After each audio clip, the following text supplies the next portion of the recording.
Good morning, traders. This is Joanne with Succeed in Forex. Welcome to our Forex market news broadcast for Wednesday, March the 26th, 2008. Headlines out of Switzerland earlier this morning read, dollar fell yesterday after lower than expected U.S. consumer confidence. The dollar fell on Tuesday, posting its steepest loss against the euro in 2 weeks, sparking a rebound in the commodities prices and helping to preserve investors' appetite for risk. News of the U.S. consumer confidence in March plunged to a 5-year low, while expectations for the future dropped to their lowest level in 34 years, also added to the selling pressure on the dollar. A separate report showed U.S. home prices for January declined in 16 of the 20 regions measured. The euro-dollar climbed to a session peak of 156.58. It posted its biggest one-day rise since March 12. The euro-dollar is down from last week's record high at 159.04, but still up almost 7% since the beginning of the year. Concerns about the health of the U.S. economy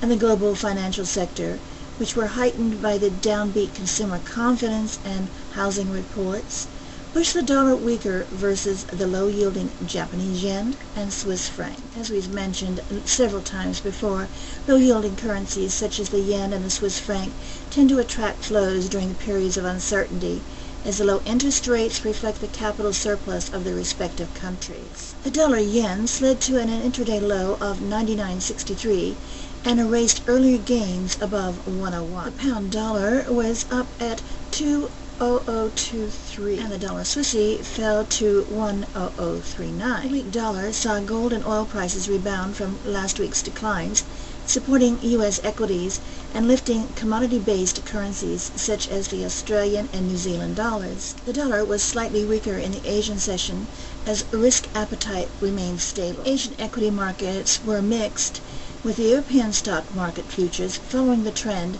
despite the weakness in U.S. consumer confidence released yesterday. Commodities ended their downward slide, suggesting a respite to liquidation in risk and deleveraging, which would support the dollar. Japan's trade surplus came in lower than expected, while most regions saw decent growth, with the exception being the exports to the U.S., which dropped for the 12th consecutive month. In addition, imports adjusted upward to inflating oil prices, weighing on surplus and illustrating Japan's direct exposure to fluctuations of energy cost.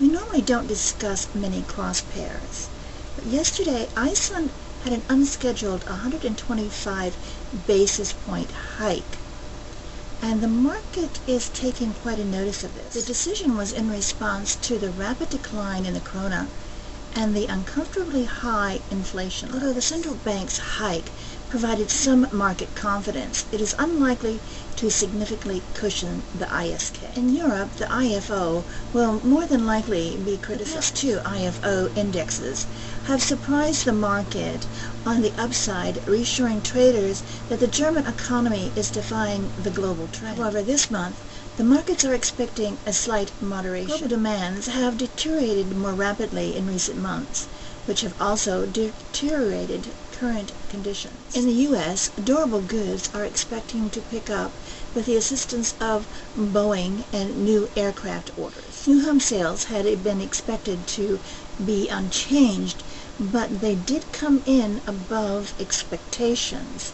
However, with the NAHB and existing sales somewhat positive, it would be premature to predict the bottom of the market. Also, with mortgage rates creeping upwards, we could see sales going lower near term. That concludes our news for today.